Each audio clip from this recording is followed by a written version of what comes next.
నెలకి 50,000 నుండి 60,000 ఆదాయం రన్ టైలర్ యాప్లో ఆర్డర్ కంప్లీట్ చేసి పేమెంట్ పొందండి.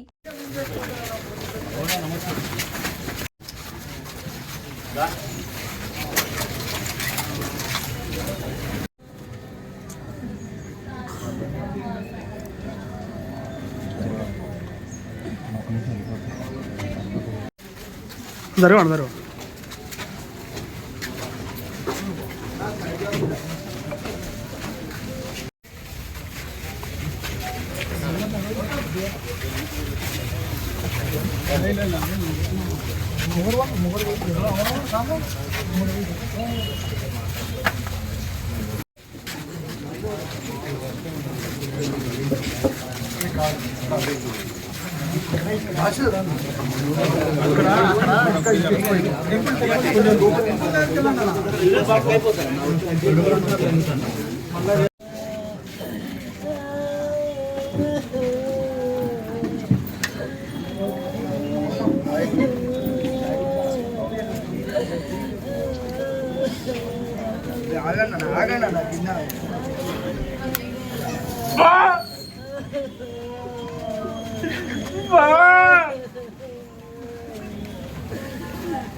కట్టెలున్నా కింద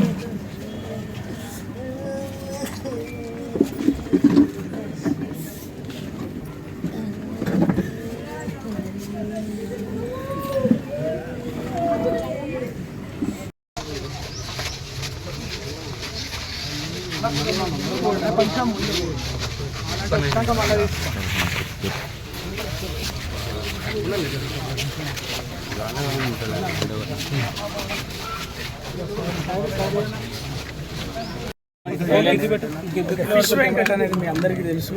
ఒక స్లాంగ్ తోటి అంటే దాదాపు అందరూ కూడా అనుగుణంగా మాట్లాడుతూ ఒక గొప్ప నటులను చూసిన మన ఇండస్ట్రీలో అద్భుతం ఏంటంటే ఒక స్లాంగ్తో వచ్చిన ఆర్టిస్టులను కూడా ఎంకరేజ్ చేస్తూ వాళ్ళ స్థానాన్ని ఇచ్చింది ఈ టాలీవుడ్.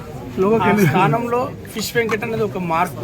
మనందరికీ తెలుసు, ఆది చిత్రంలో జూనియర్ ఎన్టీఆర్ గారి చిత్రం ద్వారా తొడగొట్టు అన్న ఒక డైలాగ్ తోటి ఒక కెరీర్ను బిల్డ్ చేసుకొని ఒక అద్భుతమైన స్థానాన్ని సంపాదించుకునేవాడే ఫిష్ వెంకట్.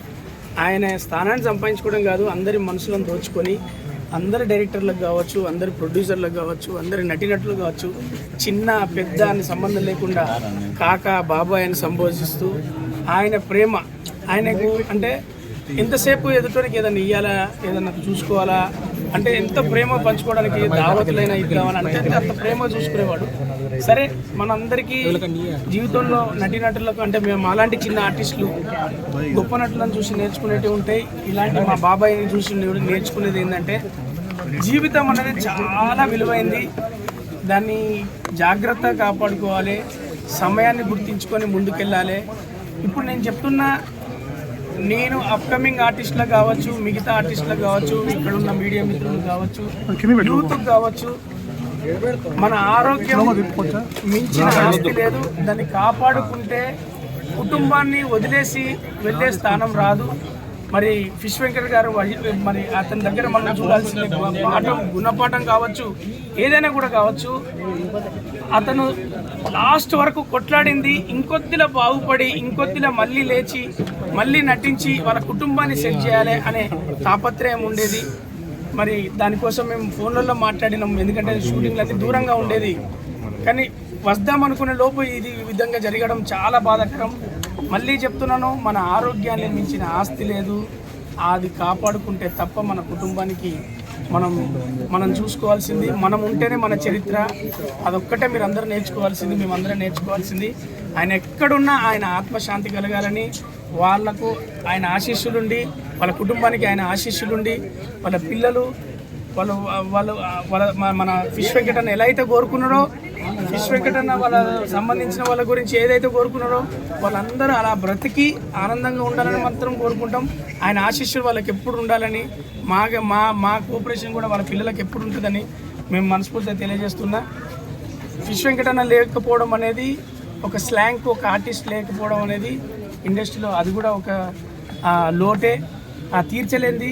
ఆయన ఎక్కడున్నా ఆయన ఆత్మశాంతి కలగాలని మరొకసారి తెలియజేసుకుంటూ నేను మీరు వచ్చాను. అంటే ఇండస్ట్రీ నుంచి ఇంతవరకు ఎవరు రాలేదు బ్రదర్, ఇది సందర్భం కాదనుకుంటా. సందర్భం కాదు, ఎన్నో పెద్ద ఎందుకంటే భక్తులను కవర్ చేయి.